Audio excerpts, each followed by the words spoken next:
Assalamualaikum warahmatullahi wabarakatuh. In the name of Allah, the most beneficent and the most merciful, may the peace, the mercy, and the blessings of Allah be upon you. Honorable keynote speakers, Dr. Carol O'Donnell is already here, and Professor Nasir Mansur is also here. Thank you so much for attending the keynote speaker of Carol O'Donnell today, Professor Nasir Mansur. Honorable invitation guests, Honorable Chairman and all the conference committee, and Honorable all respected conference participants. Thank you so much for your participation, for your support for System 2020. It is a great opportunity for all of us to have you here with us today, and thankful that in this pandemic situation, we can still have this hopefully fruitful scientific discussion about STEM and STEM education. So today, allow me to introduce myself. I'm Rini Octavia. I'm currently the secretary of the Department of Mathematics of Faculty of Mathematics and Natural Science, Universitas Syah Kuala. I'm also the vice head, so I'm just the second person in other place. It's always the second person in the STEM Research Center of Universitas Syah Kuala, the center that holds this conference. So all participants and keynote speakers, you might know me by emails that I sent to you. So I would like to thank you for all your kind support and participation in this conference. It's beyond our expectation, and thank you so much. And now allow me to introduce our keynote speaker for this session today, Dr. Carol O'Donnell, Director of Smithsonian Science Education Center. Before I introduce her, I would like to I would like to explain that all the participants will be muted during the session, but you can ask questions by typing on the chat box, the same as yesterday, citing your name, your country, your affiliation, and your question. Okay. And then we will pick, because we cannot take all the questions, we will pick one or two questions to be discussed today. So before we start, please allow me to introduce Dr. Carol O'Donnell, the Director of Smithsonian Science Education Center. Carol O'Donnell is a Senior Executive of the Smithsonian Science Education Center, dedicated to transforming K-12 education through science in collaboration with communities across the globe. Carol serves on numerous advisory boards and committees, the Subcommittee on Federal Coordination in STEM, or FC-STEM, Inter-Academy Partnership, IAP, Science Education Program Global Council, representing 140 national academies of science, engineering, and medicine. International Committee of Foundation Lama Alapart, UN Broadband Commission Working Group on School Connectivity, and Program Committee of the International Dialogue on STEM Education. In this role, Carol co-authored the position paper, STEM Education for Sustainable Development. Carol is on the part-time faculty of the physics department at the George Washington University, where she earned her doctorate. She began her career as a primary school teacher, then served as a national curriculum developer at the Smithsonian and U.S. National Academy of Science before joining the U.S. Department of Education as a research and policy analyst. So today, Dr. Carol O'Donnell will present her talk with title, Using the UN Sustainable Development Goals to Teach Inquiry-Based STEM Education in Challenging Times. Dr. Carol O'Donnell, please, time and place is yours. Thank you. Thank you so much. Can you see my screen? Yes, I can see your screen. Okay, thank you. And thank you so much, Rini, for inviting me to join you today. Really appreciate it. My contact information is here. It's also in the program. Please, if anyone has any questions that they do not get answered, that they would like to reach out to me, my email address is here, and we're happy to answer your email. This is the abstract to the program. And as Rini mentioned, I'm going to focus on the STEM education for sustainable development and hopefully provide to you some frameworks that you will be able to use and apply in your own work. I'll provide an example from a module that we developed as an exemplar. So a little bit of background about our center. The Smithsonian Science Education Center is the only organization within the Smithsonian that focuses on K-12 education, so primary and secondary education. And we serve and support students, their families and caregivers, teachers, schools, state education agencies, if that's the structure of the nation, and ministries of education around the globe. We were jointly founded in 1985 by the National Academy of Sciences in the US, as well as the Smithsonian. And that is why I continue to work with the national academies throughout the globe through what's called the Inter-Academy Partnership, which Rini mentioned to you. So what is the mission of the Smithsonian Science Education Center? Our mission is transforming K-12 education, so primary and secondary education, through science, in collaboration with communities across the globe. As you can see in the image, we, just like you heard in many of the presentations yesterday, believe deeply in the opportunity for students to learn science through the practices of science, to learn engineering through the practices of engineering, and the integration of science, technology, engineering, and math. But we also believe that students should use their communities as their laboratories to solve problems that exist within their local communities, learning science and using that science for social good.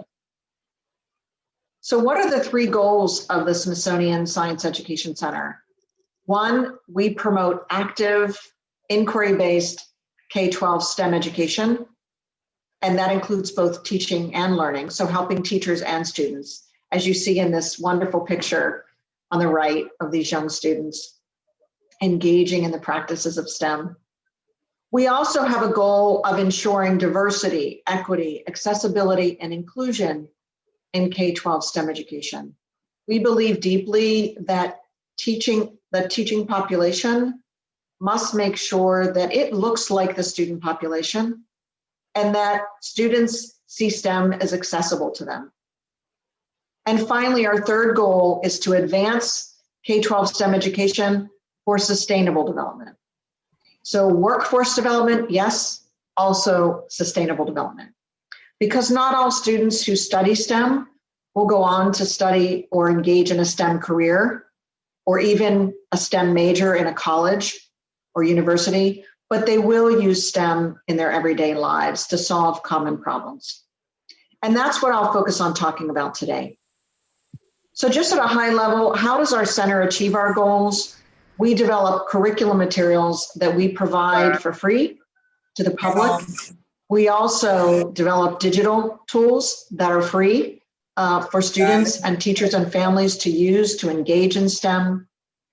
We have a literacy series on STEM, and we provide professional development and leadership development for teachers and school administrators so that they can engage in systemic reform of STEM education. So today, I'm only going to focus on one of the many programs that our center produces.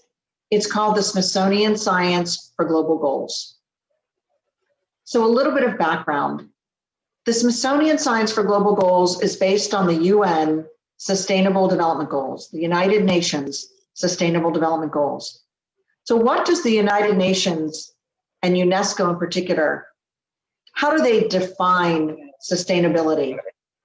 UNESCO defines sustainability as development that meets the needs of the present without compromising the ability of future generations to meet their own needs.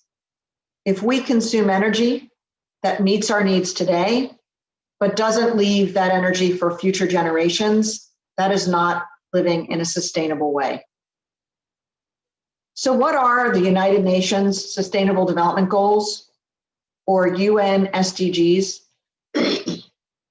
They are a set of goals that were adopted in 2015 by members of the UN, and they're made up of 17 goals that you see here, ranging from no poverty, zero hunger, good health and well-being, quality education, gender equality, clean water, clean energy, life on land, life on water, climate action. 17 goals that were created collaboratively to inspire action. And they're aimed to be achieved by 2030. If you dig deeply into the UN Sustainable Development Goals, there are 232 different sub-indicators, and there is a lot of STEM embedded in these indicators.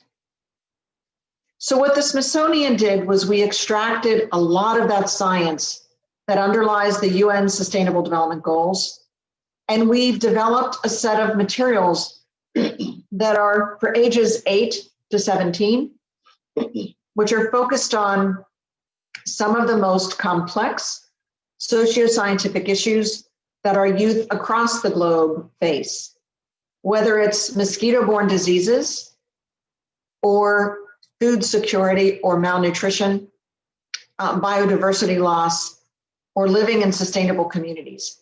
These modules that you see here are addressing a primary question, like how can we ensure good health for all from mosquito-borne diseases, or how can we ensure good nutrition for all? And we use these topics to get students to discover, understand, and act on these issues from their local communities. So we are creating through this program a global learning experience for youth that is locally relevant, but globally important. And we do this by combining science education with civic engagement.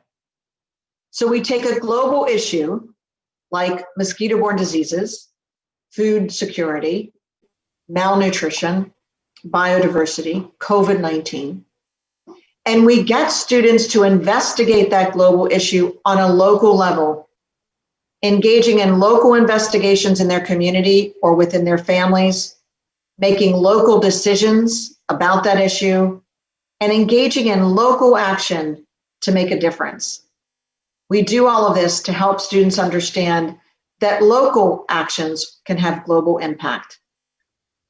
And through this work, we hope that students will achieve the understanding that STEM education can be used to help them develop a sustainability mindset, one that helps them connect global and local issues, empowers youth to know that they can make a difference through their own actions and agency, that by doing so, that you can help ensure equity for others, and that you also engage in your own self-reflection and remain open-minded so that you keep in mind the perspective of others. So today, what I'm going to do is provide an example of one of our Smithsonian Science for Global Goals modules that's available for free in 25 different languages. And it's called COVID-19, How Can I Protect Myself and Others? So this particular module is based on the following UN Sustainable Development Goals: good health and well-being, Goal 3, Goal 6, clean water and sanitation, and of course, Goal 4, quality education, which we believe undergirds all of these Sustainable Development Goals.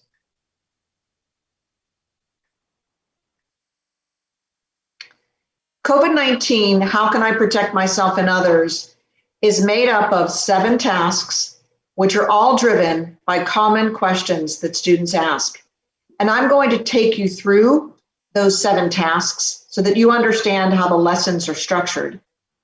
And then I'm also going to end the talk by taking you through a set of framework that we use to design the COVID-19 module and all of our guides, so that you could use that, feel free to use that same framework to not only write lessons that integrate STEM education with sustainable development, but also help us engage youth in local action. In task 1 of this module, COVID-19, how can I protect myself and others? The first thing we do is we ask students, what's happening in the world right now? Because this module is designed for students all over the world, we want to make certain that students have a chance to investigate the scientific issue from their local perspective, but bring it up to a global issue. All throughout the module, we embed emotional safety tips so that we can integrate social and emotional learning into STEM education. We also structure every single lesson or task in the following ways. We divide the lesson into 3 parts. Discover, where students ask questions of themselves and others through surveys of their communities or their family members or their fellow teachers and students. Second, understand, in which we have students investigate hands-on the underlying science of that particular issue. And finally, act. In that portion of the lesson, we have students use their new science knowledge, their new STEM knowledge, to do something with it, to do social good, whether that's engineering a solution to a local problem by designing their own mask, or in a mosquito module, designing their own mosquito trap. In the first task of COVID-19, we also have students learn about themselves. And how do we do that? We have the students develop an identity map. Every one of our modules starts this way, because we believe that in order for students to understand a complex global issue on a local level, they have to understand the perspectives of others. And in order to understand the perspectives of others, they have to understand themselves. So we have students take a simple piece of paper and draw their name in the middle. And then around their name, we have them write everything that they could explain to describe themselves. Some students may want to not just draw their identity map on paper, but we might have them create a physical identity map. In this picture, for example, you see that this student pulled together all of the objects that describe who they are. We help students understand that their identity is not static. It changes over time. Those things that define who you are also change over time. 5 years ago, I wasn't a grandmother. Today I am. And a grandmother would be written on my identity map. 5 years ago, or even 1 year ago, a mask would not have been part of my identity, but it is today. So we help students understand that their identity changes and that we want them to think about who they are so that they can better understand the issues that they face around them. We also have students learn about others. These are 6 scientists or 5 scientists that are highlighted in the COVID-19 module. How can I protect myself and others? We interviewed the scientists and we provide quotes and stories about the scientists all throughout the module so that students can understand that STEM is accessible to them. Some of these individuals are scientists. Some of them are technologists who use data to solve complex problems like COVID-19. Others are public health specialists. So we want them to see themselves in the careers of STEM, especially those who use STEM for social good. In the second lesson or task, we have students answer the question, how can keeping distance from others help? This is where we have students understand the basic protective behavior.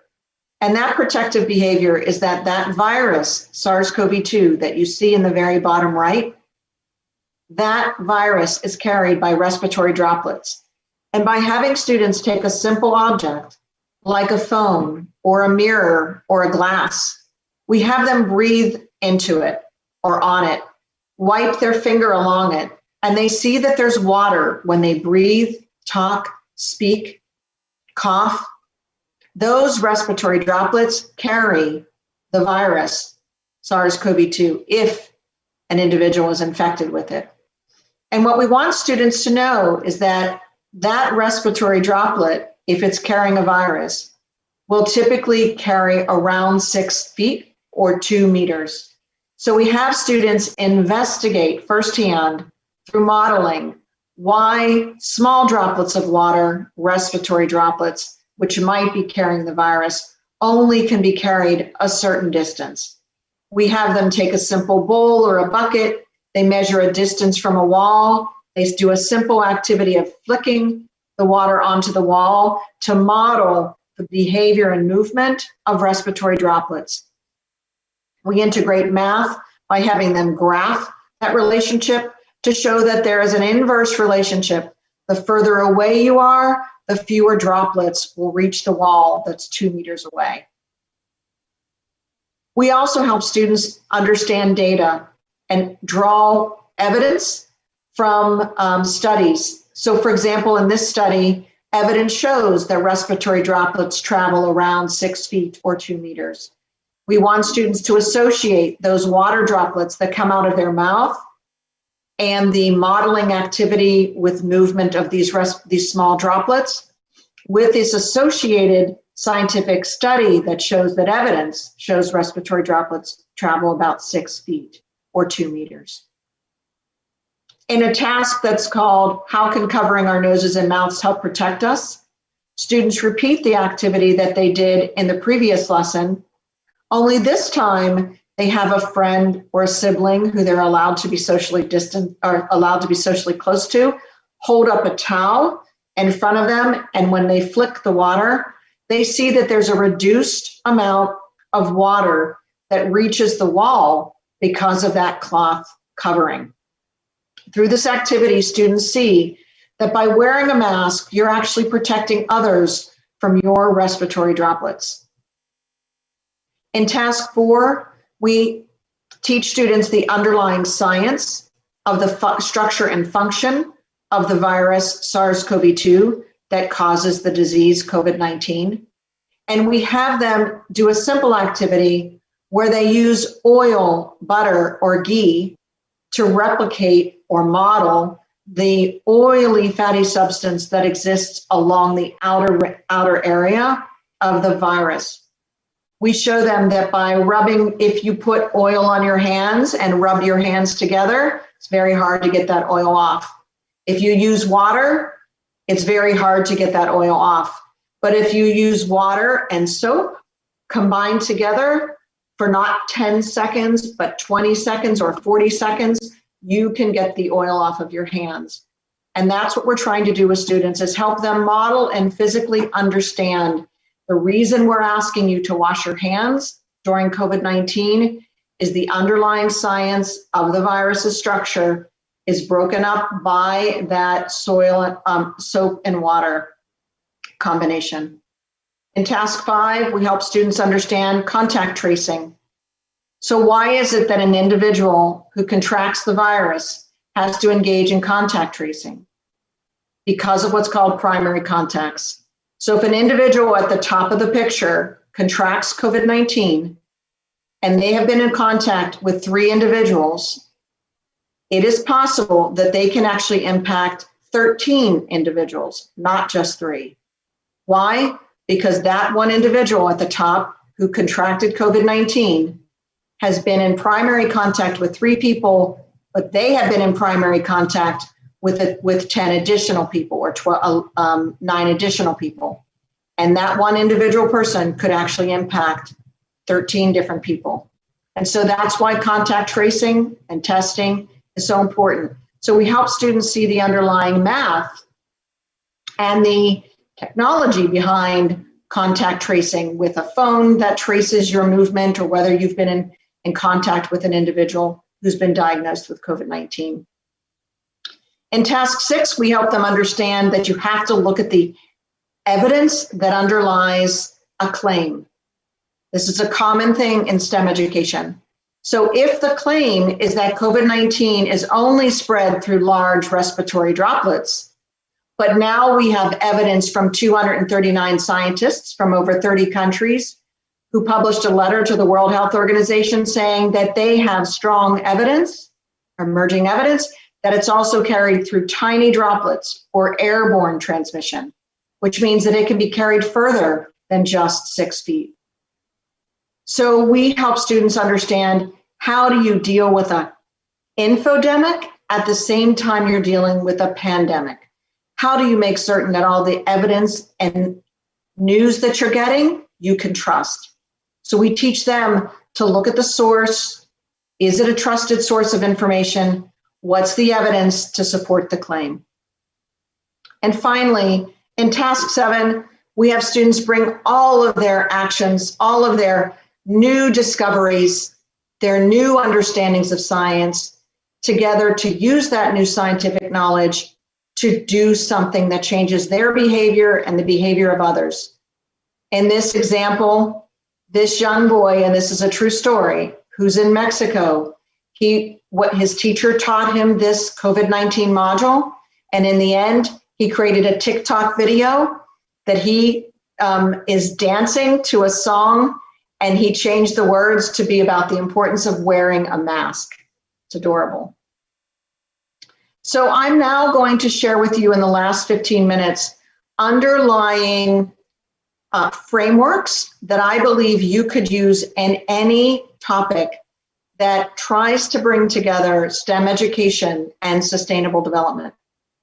So the first is what we call the Global Goals Action Progression and the lesson structure of discover, understand, and act. So this is our framework, which we call the Global GAP, the Global Goals Action Progression. Our goal is to get students to progress through traditional inquiry-based science education all the way up to acting, with the eventual goal of changing students and helping them develop their sustainability mindsets, as well as their scientific literacy. So the way this framework works is that we believe at the bottom of the framework that every student comes to every classroom with existing learning dispositions. They also come to a classroom with a particular cultural context. A student learning about COVID-19 in Malaysia or Indonesia may look at that pandemic either the same or differently from a student who is in the US. And that cultural context matters. Students also come into our classroom with different background knowledge. And we have to take all of that into account when we begin to educate youth in STEM education for the purpose of sustainable development. As we move up from the bottom of the pyramid or triangle, you see the traditional forms of STEM education, getting students to question and investigate, and hopefully investigate through the hands-on practices of science, technology, engineering, and math. Then we get students to think critically about the issue and to think about that issue not only on a local level, but on a broad systemic level, both locally and globally. And then to take all of that information, synthesize it, develop a management plan, and then act. Do something with your new knowledge. As we saw in that picture of the little boy, he learned that wearing a mask not only protects himself, but more importantly, protects others from his respiratory droplets if he were to have some type of infectious disease like COVID-19. He knew that his job was to help change the behavior of others as well as himself. He developed a sustainability mindset. He became scientifically literate. And now he'll take that knowledge to a new class, a new subject, and now we'll enter that class with a new learning disposition and new background knowledge. You'll also notice that in every single lesson, I mentioned that we use what's called the Discover, Understand, and Act lesson framework. And the way that is, what we mean by that is at the beginning of every lesson, if we want to integrate STEM education with sustainable development, then we have to first start by having students examine the social scientific issue that's affecting their local or global communities. If students are learning about mosquito-borne diseases or biodiversity or energy, that it's really important that they understand it not only from a global perspective, but a local one, and use their community to gather and discover that information by surveying others. In the second part of every one of our lessons, we call that the Understand part of the lesson. That's where students examine the underlying science and social science of the issue using their community or their classroom as their STEM laboratory. We have them engage firsthand in hands-on investigations because students will remember that information much longer than if they are told the information directly, as we heard yesterday from many of our speakers. And finally, we get them to use that new scientific knowledge, that new STEM knowledge, to do social good. Whether it is designing something that helps to reduce their carbon footprint or track their carbon footprint, maybe developing an app to track how many times they do something that produces carbon, whether it's designing a mask that helps protect themselves from COVID-19. Some examples of the Discover, Understand, Act framework. Discover, this is where we want to foster conversations. It's what UNESCO calls social outcomes. We want to make certain that students are talking to others, collecting information from others, understanding themselves through identity maps, and understanding others through perspective taking. These young students are using our COVID-19 module in South Korea.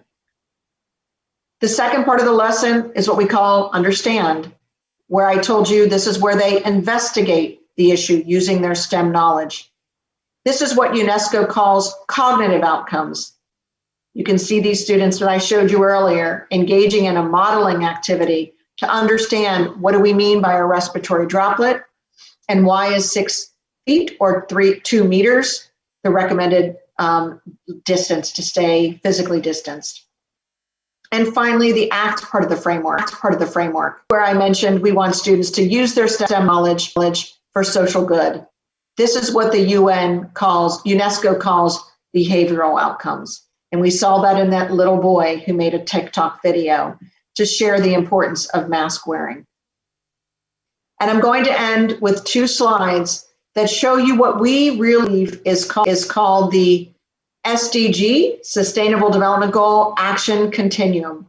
It's something that we recently published a paper that I have shared with Rini, this SDG Action Continuum helps to ensure that all of our citizens engage in what we call extreme citizen science, or what the field calls extreme citizen science. So 2 last slides. The SDG Action Continuum is the belief that action falls along a continuum or framework.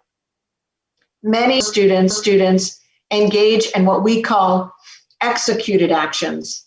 They are the most basic actions that someone tells you to do to address a problem. For example, if you tell your students, we want you to wear a mask, or if you tell your students, we want you to recycle, and they do, but they don't understand why. That's what we would consider an executed action. Moving a little bit further along the continuum is what we call an informed action. These are actions in which you use facts, investigations, and evidence to determine your action. The little boy who developed the TikTok video was doing what we would consider an informed action. He used his own facts and investigation and evidence to determine an action around mask wearing. Next, the even more advanced actions we call connected actions. Connected actions are where you're thinking through the interconnections between your local actions and your global actions, between the actions of society and the actions of science. And finally, the most complex actions are what we would consider the most desirable, and those are considered actions. Considered actions are the most desirable actions which combine action with reflection. It balances competing interests. Our students can't learn science, technology, engineering, and math in a vacuum. They have to learn that you have to balance perspectives that are not just scientific, but also social and emotional, economic, environmental. You have to balance local actions with global actions. You have to balance systemic inequities with ethics. And these are all what we would consider the most complex actions, which many we're very well educated adults and citizens would engage in, considered actions. And I'll leave you with this. When we believe in bringing STEM education for sustainable development, we are trying to move from traditional approaches to what people call citizen science to extreme citizen science. In other words, when we bring scientific questions to the community, we don't want the community to just collect data, submit it, and answer those questions for us. We want that citizen to engage in extreme citizen science. Our youth are identifying problems within their local communities. They're engaging in changing their behaviors to act, to solve these problems in the service of achieving sustainable development. That is what we would consider the most extreme citizen science. And so I hope that this talk, in which I shared with you the frameworks that we've used to combine STEM education for sustainable development, are frameworks that you can apply in your own local context.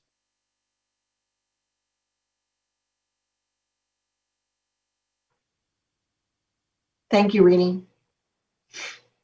Thank you so much, Dr. Carol O'Donnell. It's a very inspiring presentation, in my opinion. So there is a question that is come from Mr. Aib Saifullah from Universitas Pendidikan Indonesia. This is like a normal school in the past, but they become a university right now. From task 1, we get information about student profile from diagram they make, how this data will contribute to the learning outcomes after students have done the final task. How can we use this data for the consideration of planning the STEAM instruction? Did you get the question? So I want to clarify, was the question about, for example, the identity map that the students do in task 1? Pak Aib, could you please text what you think? If I don't know if you could talk, I hope the operator will give you the. And Rini, while he does that, I would say that the change in students' thinking between task 1 and task 7, just like in any of our curriculum materials that we have in STEM. We want students to change their knowledge of STEM. We want them to change their, as we said, behavioral outcomes, so their actions. And we also want them to change their social outcomes. So in the beginning, for example, we ask students, what do you already know about COVID-19? And then we have students revisit that at the end of the module. And our goal, of course, is to develop, to demonstrate that we have shown growth in their scientific understanding. But in addition, we also want to see growth in their actions. So at the beginning, we ask students on a scale, this is on a like scale, on a scale of 1 to 10, how confident are you that you can actually protect yourself from COVID-19? Or how confident are you that you can make a difference in mosquito-borne and controlling mosquito-borne diseases in your community? Most of our students at the beginning of our modules say they have very little agency, very little belief that they can actually make a difference. By the end of the module, when we ask the question again, you see extreme growth in students' understanding of the science, their belief in being able to use the science to engineer solutions to problems, and also their understanding that their belief and who they are as an individual actually grows over time. Mm-hmm. Okay, thank you. I hope your answer can make Dr. Absafullah satisfied, because I don't have any response from him from the other room. So and I'll just add that it's really important in STEM education that we're not just assessing what we would call disciplinary core ideas, like assessing their conceptual knowledge of science, technology, engineering, and math. As you heard yesterday, it's also about assessing their practices. We're in this talk today, I'm just saying, in addition, I think we also need to assess how students use their new STEM knowledge to change their behavior and the behavior of others for social good. Yeah. It's very interesting for me when you said about the action. There are 4 types of action, and then we have to make sure that our students could develop the considered actions in their life.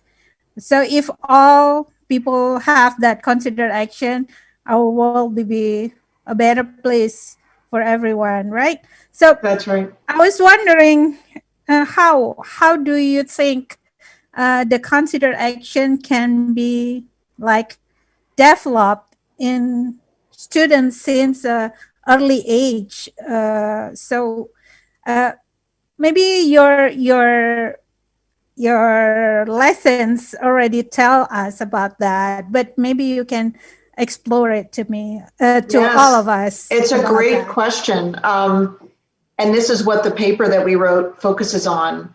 So what we believe is that in order to shift students' behavior and to get them to use their STEM knowledge for social good and for purposes of sustainability, it is not expected that we would be able to engage our 8 to 17-year-olds in considered actions immediately. It's too complex. And we believe that each of these actions is important, but they do develop over time along this continuum. So as I noted, I think if we have very young children, perhaps ages 6 or 5, and we say to them, it's important to recycle, put your plastic bottle into this bin. And they do that behavior, that executed action, that's great. But over time, if as educators, we help students understand why we're asking them to recycle plastic, or why we're asking them to cover their mouths and noses, and teach them the underlying science, engage them hands-on in modeling behaviors that help them to investigate that particular problem, then I think that they're more likely to move beyond executed actions, as we know it, like to informed actions. Now they know the more I understand, the more evidence I have around this action, the more likely I am to engage in it. And so along the continuum of 8, for example, 6 years old or 8 years old to up to 17-year-old, the older you are and the more often you've been engaging in this discover, understand, act, the more likely we can develop into adults as adults who engage in considered actions, where we're keeping in mind the balanced perspectives of others and aren't making decisions that use science based on our own individual thinking, but based on how it's impacting others as well. Okay. That's a very inspiring theme for me. Thank you so much. I hope the same feeling will be felt by others in the room. I was wondering if there are any more questions from the audience. I will check because we still have 2 more minutes. There is the one more from, maybe it's a kind of comment from Kobina, Universitas Negeri Yogyakarta. It's also the same like UPI just now. The previous one, it is a teaching school. Thank you for the explanation. It is very inspiring. I want to know, what do you think when students succeeded to build their understanding, but they found it is practically different when our students found what has happened at home?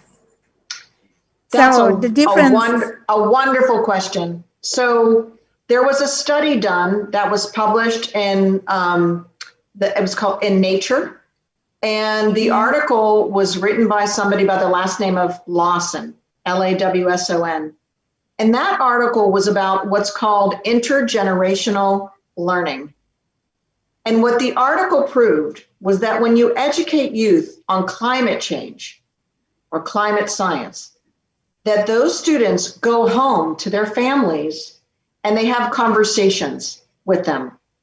And that this article proved, this was a research study with hundreds of individuals in the sample, and that they showed that when students learned these topics at school, they went home, had intergenerational conversations. That means they had conversations between the child and the mother or father, and that the mother or father or caregiver ended up learning about the topic from the child. And in this case, it was about climate change.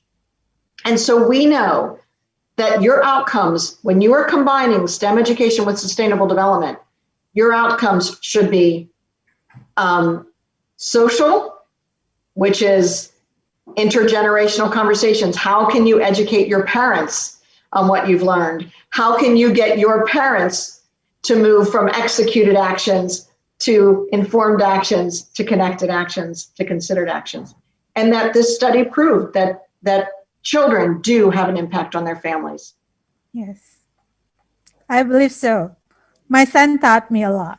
Yes. Stuff. Okay, thank you so much. Since there's no more question and we actually finished on time, so I would like to thank you for your support since last year to be here. Even you would like to come here before the COVID-19, even though we don't get the grant. Yeah. Thank you so much for your willingness to and your support to STEM Research Center and STEM education in Indonesia. It is greatly appreciated. And I would like to thank all participants for your very kind behaviors during the conference. It's a very fruitful discussions that we have, and it's a very, very inspiring for me as a educator how we can make impact to the society by doing these small things. Hopefully what Dr. Carol talked about, combining the STEM education with developmental sustainability development is a really things that I believe we should do that to make sure that we help our students not just academically good, but also socially, and they become a very, very productive citizens. Thank you so much, Dr. Carol O'Donnell. Hopefully, we can have more collaboration in the future. Uh, Thank you for your talk. It's really inspiring. You're And welcome. for Thank you for audience, inviting me. All right. thank you so much. For Bye-bye. all audience, yeah, bye.